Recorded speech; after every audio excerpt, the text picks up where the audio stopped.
7 महान ओज की यात्रा। उन्हें उस रात जंगल में एक बड़े पेड़ के नीचे डेरा डालना पड़ा, क्योंकि आसपास कोई घर नहीं था। पेड़ ने उन्हें ओज से बचाने के लिए एक अच्छा, मोटा आवरण बनाया, और टिन वुडमैन ने अपनी कुल्हाड़ी से लकड़ी का एक बड़ा ढेर काटा और डोरोथी ने एक शानदार आग जलाई जिसने उसे गर्म किया और उसे कम अकेलापन महसूस हुआ। उसने और टोटो ने अपनी आखिरी रोटी खा ली, और अब उसे नहीं पता था कि वे नाश्ते के लिए क्या करेंगे। यदि तुम चाहो, शेर ने कहा, तो मैं जंगल में जाकर तुम्हारे लिए एक हिरन मार डालूंगा। तुम उसे आग में भून सकते हो, क्योंकि तुम्हारा स्वाद इतना अनोखा है कि तुम पका हुआ भोजन पसंद करते हो, और फिर तुम बहुत अच्छा नाश्ता करोगे। मत करो, कृपया मत करो, टिन वुडमैन ने विनती की। अगर तुमने एक बेचारे हिरन को मार दिया तो मैं जरूर रोऊंगा, और फिर मेरे जबड़े फिर से जंग खा जाएंगे। लेकिन शेर जंगल में चला गया और अपना भोजन ढूंढ लिया, और किसी को कभी पता नहीं चला कि वह क्या था, क्योंकि उसने इसका जिक्र नहीं किया। और बेजुका ने मेवों से भरा एक पेड़ ढूंढ लिया और डोरोथी की टोकरी भर दी, ताकि वह लंबे समय तक भूखी न रहे। उसे लगा कि बेजुका का ये बहुत दयालु और विचारशील व्यवहार था, लेकिन वह बेचारे प्राणी के अजीब तरीके पर दिल खोलकर हंसी, जिस तरह से उसने मेवे उठाए। उसके गद्देदार हाथ इतने अनाड़ी थे और मेवे इतने छोटे थे कि उसने टोकरी में जितने डाले, लगभग उतने ही गिरा दिए। लेकिन बेजुका को इस बात की परवाह नहीं थी कि टोकरी भरने में उसे कितना समय लगा, क्योंकि इससे वह आग से दूर रह सकता था, क्योंकि उसे डर था कि कहीं कोई चिंगारी उसके भूसे में न चली जाए और उसे जला न दे। इसलिए वह आग की लपटों से काफी दूर रहा और डोरोथी को केवल तभी सूखे पत्तों से ढंकने के लिए उसके पास आया, जब वह सोने के लिए लेट गई। इन पत्तों ने उसे बहुत आरामदायक और गर्म रखा और वह सुबह तक चैन की नींद सोती रही। जब दिन का उजाला हुआ तो लड़की ने एक छोटी सी बहती नदी में अपना चेहरा धोया और उसके तुरंत बाद वे सभी एमरल्ड सिटी की ओर चल पड़े। यात्रियों के लिए यह एक घटनापूर्ण दिन था। वे मुश्किल से 1 घंटा ही चल पाए थे कि उन्होंने अपने सामने एक बड़ी खाई देखी जो सड़क को पार कर रही थी और जहां तक वे देख सकते थे, जंगल को दोनों तरफ से विभाजित कर रही थी। यह एक बहुत चौड़ी खाई थी, और जब वे किनारे तक पहुंचे और उसमें झांका तो उन्होंने देखा कि यह बहुत गहरी भी थी, और नीचे कई बड़ी, नुकीली चट्टानें थीं। किनारे इतने खड़े थे कि उनमें से कोई भी नीचे नहीं चढ़ सकता था, और एक पल के लिए ऐसा लगा कि उनकी यात्रा समाप्त हो जानी चाहिए। हमें क्या करना चाहिए? डोरोथी ने निराशा से पूछा। मुझे इसका जरा भी अंदाजा नहीं है, टिन वुडमैन ने कहा, और शेर ने अपनी झबरीली आल हिलाई और विचारमग्न नजर आया। लेकिन बेजुका बोला, हम उड़ नहीं सकते, ये तो तय है। नहीं, हम इस बड़ी खाई में उतर सकते हैं। इसलिए अगर हम इसे कूदकर पार नहीं कर सकते, तो हमें वहीं रुक जाना चाहिए जहां हम हैं। मुझे लगता है कि मैं इस पर से कूद सकता हूँ, काया शेर ने मन ही मन दूरी को ध्यान से नापने के बाद कहा। तब तो हम ठीक हैं, बेजुका ने उत्तर दिया, क्योंकि आप हम सभी को एक एक करके अपनी पीठ पर उठाकर ले जा सकते हैं। ठीक है, मैं कोशिश करूंगा, शेर ने कहा। पहले कौन जाएगा? मैं ऐसा करूंगा, बेजुका बोला, क्योंकि अगर तुम पाओगे कि तुम खाई को पार नहीं कर सकते, तो डोरोथी मर जाएगी, या टिन वुडमैन नीचे चट्टानों पर बुरी तरह से घायल हो जाएगा। लेकिन अगर मैं तुम्हारी पीठ पर हूं तो इससे कोई फर्क नहीं पड़ेगा, क्योंकि गिरने से मुझे कोई चोट नहीं लगेगी। मुझे भी गिरने का बहुत डर है, काया शेर ने कहा, लेकिन मुझे लगता है कि कोशिश करने के अलावा और कुछ नहीं किया जा सकता। इसलिए मेरी पीठ पर चढ़ जाओ और हम कोशिश करेंगे। बेजुका शेर की पीठ पर बैठ गया, और बड़ा जानवर खाड़ी के किनारे तक चला गया और नीचे बैठ गया। तुम भागकर कूद क्यों नहीं जाते?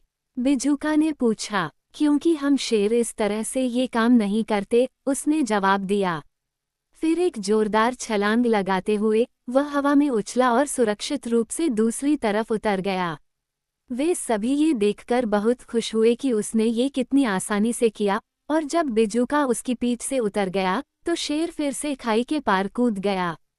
डोरोथी ने सोचा कि अब वह आगे जाएगी, इसलिए उसने टोटो को अपनी बाहों में लिया और शेर की पीठ पर चढ़ गई, एक हाथ से उसके बालों को कसकर पकड़ लिया। अगले ही पल उसे लगा कि वह हवा में उड़ रही है और फिर, इससे पहले कि वह कुछ सोच पाती, वह दूसरी तरफ सुरक्षित पहुंच गई। शेर तीसरी बार वापस गया और टिन वुडमैन को ले आया और फिर वे सभी कुछ पलों के लिए बैठ गए ताकि जानवर को आराम करने का मौका मिले, क्योंकि उसकी लंबी छलांगों ने उसकी सांस फूलने लगी थी और वह एक बड़े कुत्ते की तरह हाँफ रहा था जो बहुत देर से दौड़ रहा हो। उन्होंने पाया कि इस तरफ जंगल बहुत घना था और यह अंधेरा और उदास लग रहा था। शेर के आराम करने के बाद वे पीली ईंट की सड़क पर चल पड़े, चुपचाप। हर कोई अपने मन में सोच रहा था कि क्या वे कभी जंगल के अंत तक पहुंच पाएंगे और फिर से चमकदार धूप तक पहुंच पाएंगे। उनकी बेचैनी को और बढ़ाने के लिए उन्होंने जल्द ही जंगल की गहराई में अजीब आवाजें सुनी और शेर ने उन्हें फुसफुसाते हुए कहा कि ये देश का वह हिस्सा है जहां कालीदाह रहते हैं। कालीदाह क्या हैं? लड़की ने पूछा। वे राक्षसी जानवर हैं जिनका शरीर भालू जैसा और सिर बाघ जैसा है, शेर ने उत्तर दिया, और उनके पंजे इतने लंबे और तीखे हैं कि वे मुझे 2 टुकड़ों में फाड़ सकते हैं, जिस तरह मैं टोटो को मार सकता हूँ। मैं कालीदाहों से बहुत डरता हूँ। मुझे इस बात पर आश्चर्य नहीं है कि आप हैं, डोरोथी ने जवाब दिया, वे भयानक जानवर होंगे। शेर जवाब देने ही वाला था कि अचानक वे सड़क के उस पार एक और खाई के पास पहुंचे, लेकिन ये खाई इतनी चौड़ी और गहरी थी कि शेर को तुरंत पता चल गया कि वह इसे पार नहीं कर सकता। इसलिए वे बैठकर विचार करने लगे कि उन्हें क्या करना चाहिए, और गंभीरता से सोचने के बाद बिजुका बोला, यहाँ एक बहुत बड़ा पेड़ है जो खाई के पास खड़ा है। अगर टिन वुडमैन इसे काट दे ताकि ये दूसरी तरफ गिर जाए तो हम इसे आसानी से पार कर सकते हैं। ये तो बढ़िया विचार है, शेर ने कहा। कोई भी व्यक्ति यह संदेह कर सकता है कि तुम्हारे सिर में भूसे के बजाय दिमाग है। लकड़हारे ने तुरंत काम करना शुरू कर दिया और उसकी कुल्हाड़ी इतनी तेज थी कि पेड़ जल्द ही लगभग कट गया। फिर शेर ने अपने मजबूत अगले पैरों को पेड़ पर टिका दिया और पूरी ताकत से धक्का दिया, और धीरे धीरे बड़ा पेड़ झुक गया और खाई में गिर गया, जिसकी ऊपरी शाखाएं दूसरी तरफ थीं। उन्होंने अभी इस विचित्र पुल को पार करना शुरू ही किया था कि एक तेज दहाड़ ने उन सभी को ऊपर देखने पर मजबूर कर दिया, और वे भयभीत हो गए जब उन्होंने 2 विशाल जानवरों को अपनी ओर दौड़ते हुए देखा जिनके शरीर भालू जैसे और सिर बाघ जैसे थे। वे कालीदाह हैं, काया शेर ने कांपते हुए कहा। जल्दी करो, बिजुका चिल्लाया, चलो हम पार चलें। तो डोरोथी टोटो को अपनी बाहों में थामे हुए सबसे पहले गई, टिन वुडमैन उसके पीछे था और बिजुका उसके बाद आया। शेर, हालांकि वह निश्चित रूप से डरा हुआ था, कालीदाहों का सामना करने के लिए मुड़ा, और फिर उसने इतनी जोर से और भयानक दहाड़ लगाई कि डोरोथी चीख पड़ी और बिजुका पीछे की ओर गिर गया, जबकि भयंकर जानवर भी रुक गए और उसे आश्चर्य से देखने लगे। लेकिन ये देखकर कि वे शेर से बड़े थे और यह याद करते हुए कि वे 2 थे और वह केवल एक था, कालीदाह फिर से आगे बढ़े और शेर पेड़ के ऊपर से गुजरा और ये देखने के लिए मुड़ा कि वे आगे क्या करेंगे। बिना एक पल रुके भयंकर जानवर भी पेड़ के ऊपर से गुजरने लगे और शेर ने डोरोथी से कहा, हम हार गए हैं, क्योंकि वे निश्चित रूप से अपने तीखे पंजों से हमें टुकड़े टुकड़े कर देंगे।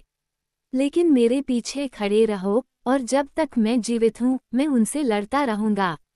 1 मिनट रुको, बिजुका बोला। वह सोच रहा था कि क्या करना सबसे अच्छा होगा, और अब उसने लकड़हारे से कहा कि वह खाई के किनारे पर स्थित पेड़ के सिरे को काट दे।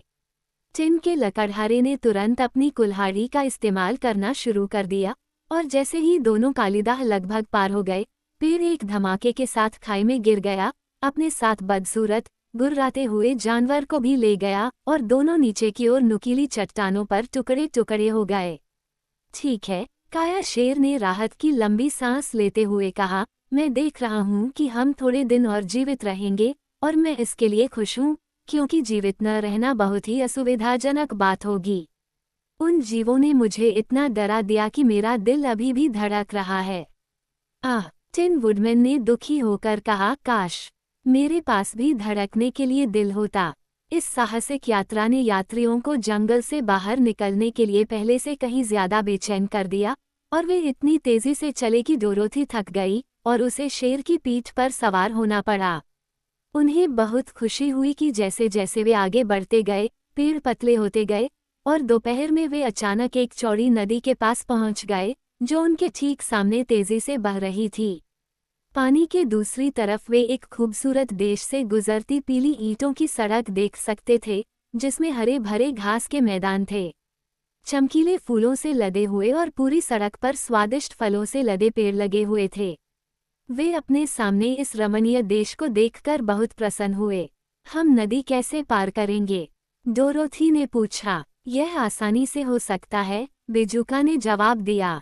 टिन वुडमैन को हमारे लिए एक बेड़ा बनाना होगा, इसलिए हम दूसरी ओर तैर सकते हैं। इसलिए लकड़हारे ने अपनी कुल्हाड़ी ली और नाव बनाने के लिए छोटे पेड़ों को काटना शुरू कर दिया, और जब वो इस काम में व्यस्त था तो बिजुका को नदी के किनारे बढ़िया फलों से भरा एक पेड़ मिला। ये देखकर डोरोथी खुश हो गई, जिसने पूरे दिन सिर्फ मेवे खाए थे और उसने पके हुए फलों का भरपूर आनंद लिया। लेकिन बेड़ा बनाने में समय लगता है, भले ही कोई टिन वुडमैन जितना मेहनती और अथक क्यों न हो, और जब रात होती थी तो काम पूरा नहीं होता था। इसलिए उन्होंने पेड़ों के नीचे एक आरामदायक जगह ढूंढी जहां वे सुबह तक अच्छी नींद लेते थे, और डोरोथी ने एमरल्ड सिटी और अच्छे जादूगर उसके सपने देखे, जो जल्दी उसे फिर से उसके अपने घर वापस भेज देगा।